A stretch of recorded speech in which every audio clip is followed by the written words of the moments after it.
Welcome to Vitality Cuisine. We're here this week at Sand Lake Party Store in Nottawa, Michigan, overlooking beautiful Sand Lake on this gorgeous afternoon with Shawn Fabian, the owner of Sand Lake Party Store, and Bruce West, meat processor extraordinaire. These two fellows are bona fide brat experts, believe you me. They make over 34 varieties right here at Sand Lake Party Store that are so fabulous, they're actually healthier for you than your average brat. Stay with us and we're going to see how Bruce makes his fabulous brats and how Shawn makes his fabulous brats. Both are completely different and I can't wait to try them. And then we're going to head on up to Nottawa, Michigan and visit with David Braganini at St. Julian's Winery, and he's going to show us what beverages pair the best with brats. And that's not all. Then I'm going to show you how to make a fabulous little dessert that goes together in minutes that pairs beautifully with these brat dinners these two fellows are going to show us. Stay here right on Vitality Cuisine.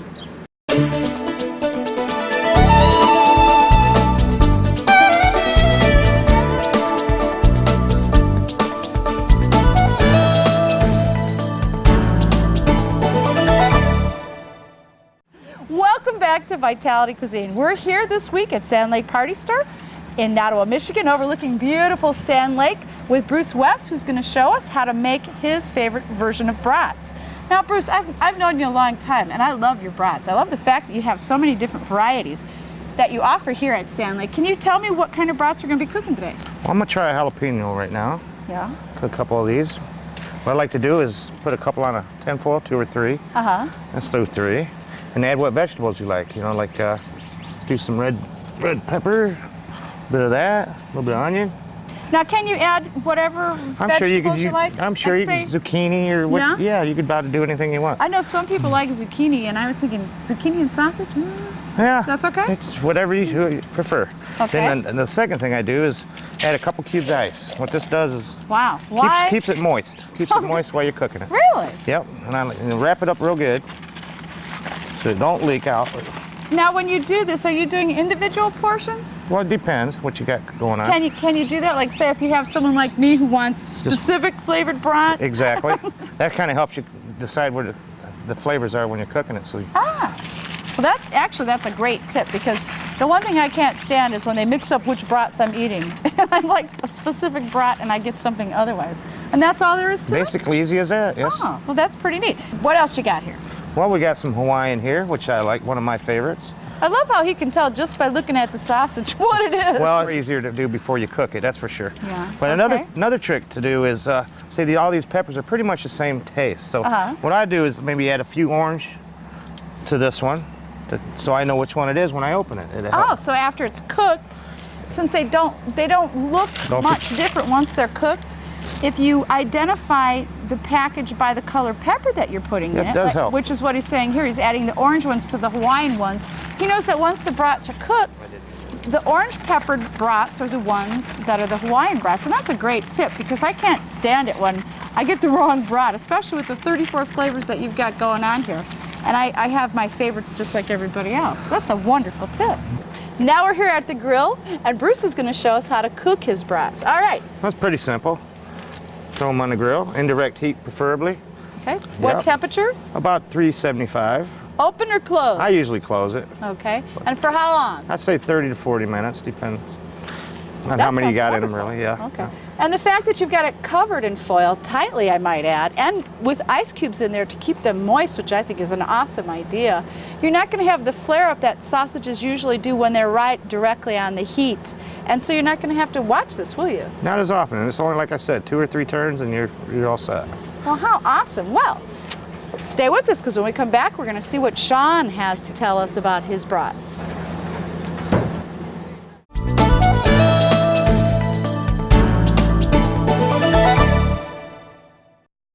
We were talking earlier with Shawn about how his brats are leaner than the commercial brands, and the reason is because he grinds his own, and he's going to show us exactly what it takes to make a brat here. Okay, Shawn, what are we doing here? Well, first off, you start with lean pork trim. This pork trim is about 80% lean. It's very nice. Lean chunks. Yes. We grind that through the grinder.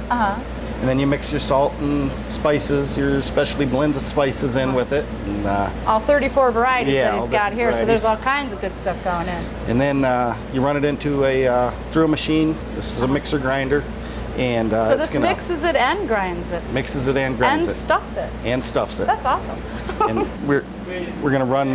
This is natural hog casings. Okay. And we're gonna run some brats through this. Okay. Fire away. Alrighty. What you do is you run them through. You don't want them too tight, or else when you twist them, you'll break the casings. But okay. So you run the whole length of the casing. Run the whole length of the casing, yeah. And then you'll twist them. How neat. Just like that. And what are we making here? This is Italian sausage.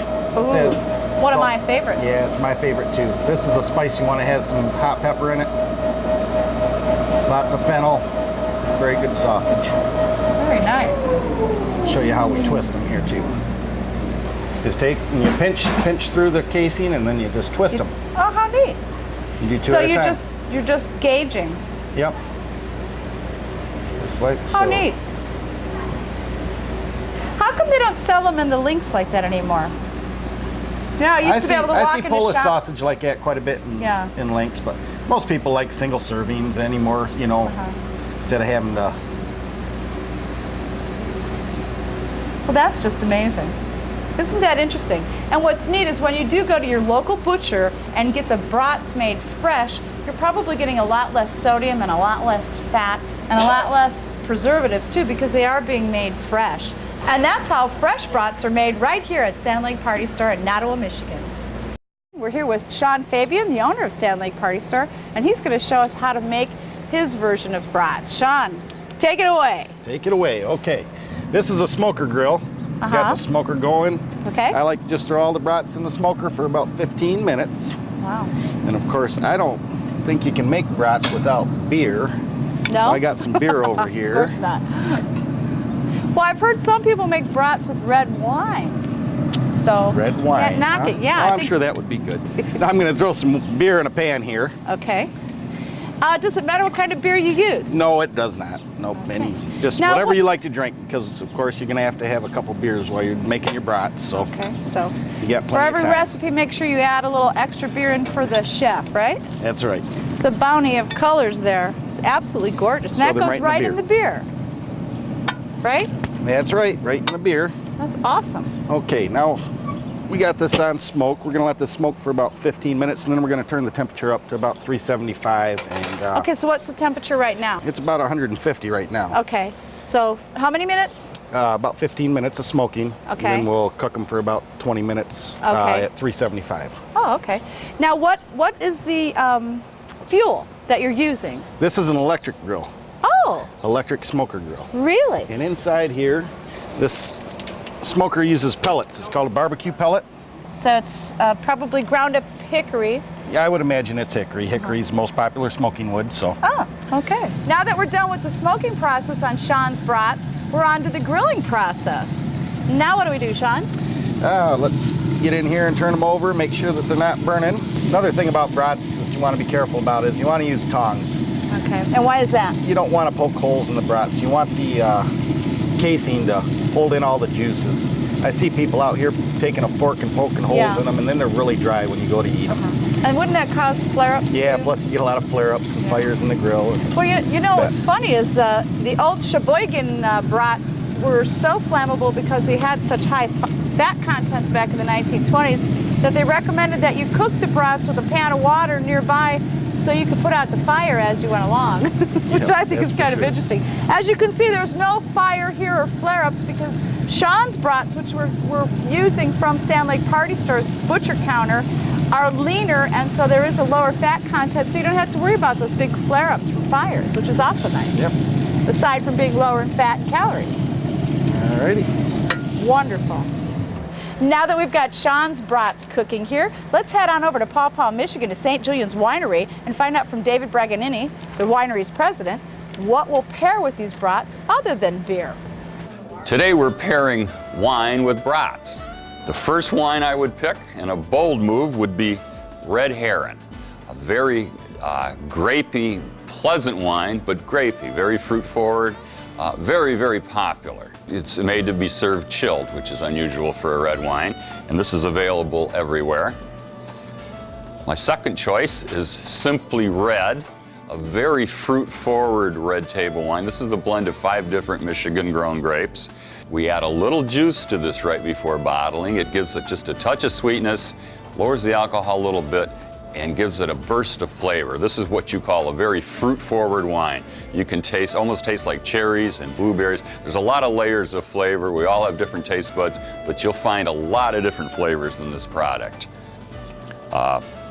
Lastly, and probably the most serious wine here, is our Chancellor Noir. This is available only at the winery.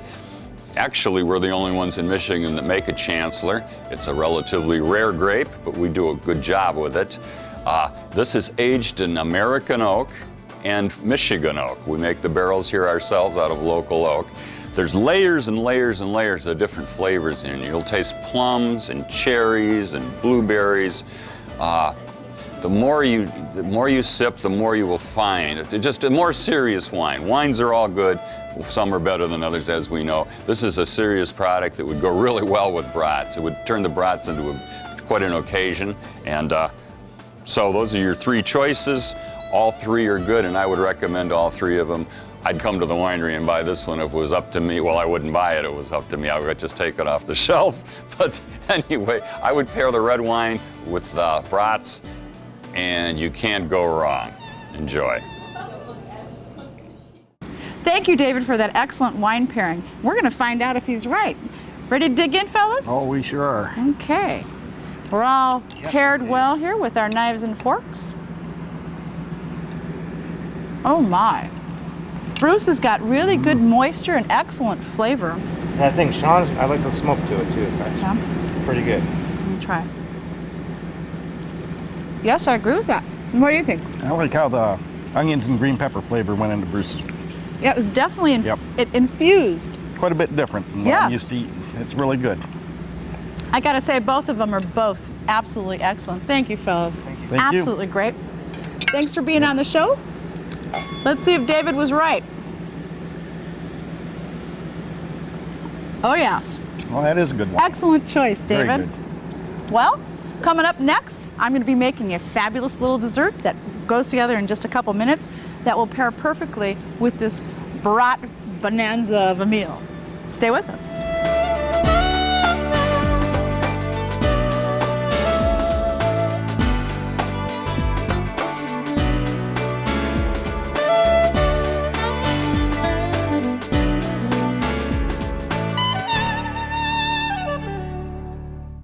We're now at St. Julian Winery in Paw Paw. Tim Hart with David Braganini. David, welcome to the show.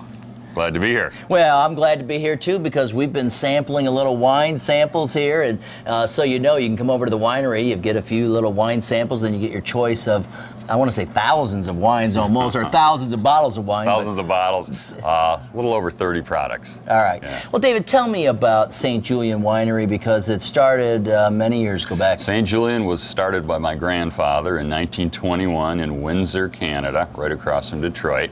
This was during Prohibition, and it was legal to make wine in Canada, and it was legal to export the wine. So a lot of exporting was done, I guess, to Detroit. Yeah, I'm sure it was. But with the repeal of Prohibition in the early 30s, Grandpa moved the family and operation here. It was easier to move everything here than it was to move the grapes to Paw Paw along the old roads. So we've been here since 1934. We were the Italian wine company up until World War II. Then it was changed to St. Julian, the Italian wine company. The Italians were on the wrong side. And St. Julian was the patron saint of his hometown in Italy. So we've been St. Julian since 1941 here in this spot.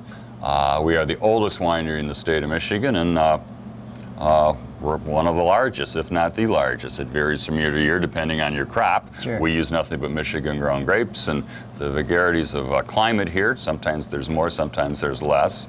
All the grapes are planted along the Lake Michigan shore because the water has a huge influence on keeping the grapes frost-free both in the fall and in the spring. Mm-hmm. So we've been here ever since, and I'm third generation. My daughter works here. We're a fourth generation operation, and we are distributed in the Great Lakes Midwest region. Mm-hmm. Our biggest sales are in Michigan, where we are.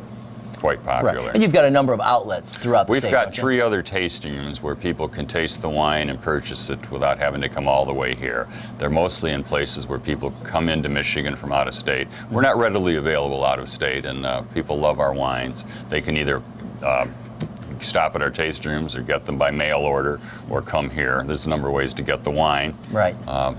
Get the wine and be happy. That's what it is. Well, you know, once you go through a little bit of the tasting, everybody, I said, what a great job behind the counter, because you're always serving happy customers. Well, we're doing the customer a favor. When they walk out of here with a case of wine, when friends come over, they have something. They don't have to run to the store. They have wine. When dinner guests show up or just by themselves, they have the wine. And for the amount of money that you pay for a bottle of wine, there's twice as much joy in it as what you put out as far as money. Let's talk about some of the different varieties of wine that is available here. Well, we make quite a variety of wines. We excel in our white wines, our Pinot Grigio, our Riesling, Sauvignon Blanc, Niagara, Chancellor is a red wine, Merlot, very winter tender but makes a nice wine. Cabernet Franc can take the winters. Winters are when it gets below 0 here, it presents problems. It doesn't get below 0 in Europe. Right. But we also grow Concord Niagara, which are native grapes, which have a very big following. Over the years, we've experimented with everything, and some work and some don't. You don't know till you try.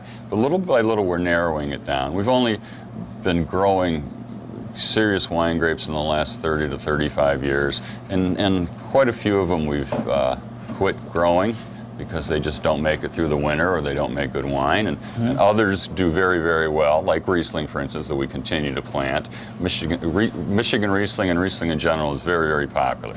Great flavor.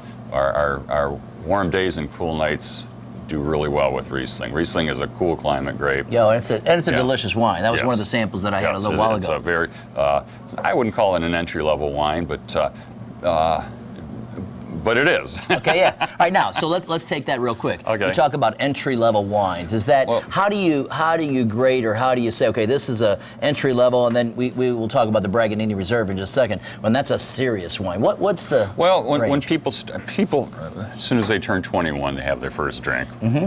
Yeah, all right, or their first legal drink. Okay, there you go. But they don't start out looking for tasting the biggest, robust, driest, most tannic wine. They want something that tastes good to them. You know, a lot of people don't like beer, but their taste buds, they acquire a taste for beer. The same is said for Scotch. Well, you acquire a taste for wines also, and you start out with wines that are had a touch of sweetness and a lot of fruitiness that tastes good to you, and then you gradually get drier and drier and drier. As you know, like every 5 to 10 years, your taste buds seem to mature, and you prefer a little drier product, maybe a little more serious product. Everybody gravitates to drier wines, but very few people start out with drier wines. Well, I know that myself. I mean, way back when I first had my first legal drink, you know, my mom is a big Zinfandel fan. Well, it's a very sweet wine, and now you're talking white Zinfandel. Yeah, white Zinfandel. And right now, it's just too sweet for me. Well, Zinfandel is a red grape, and it's a serious red wine. White Zin is a new creation, but you'd probably like red Zinfandel.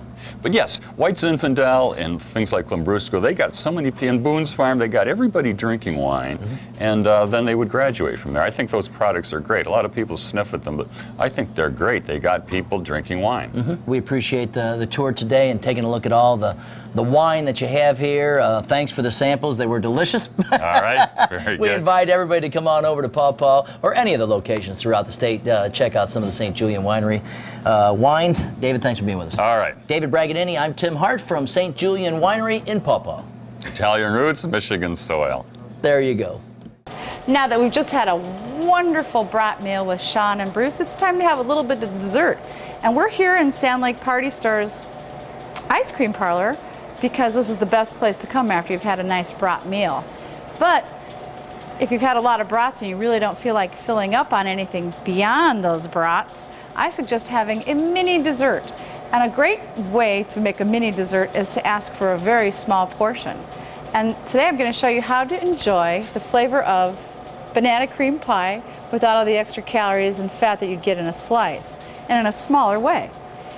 And here at Sand Lake, they offer the recipe right on the board if you're interested. What I like to do is you take some crunched up vanilla wafers and put them in the bottom, just like you would a pie crust. And add a couple of tiny scoops of vanilla ice cream.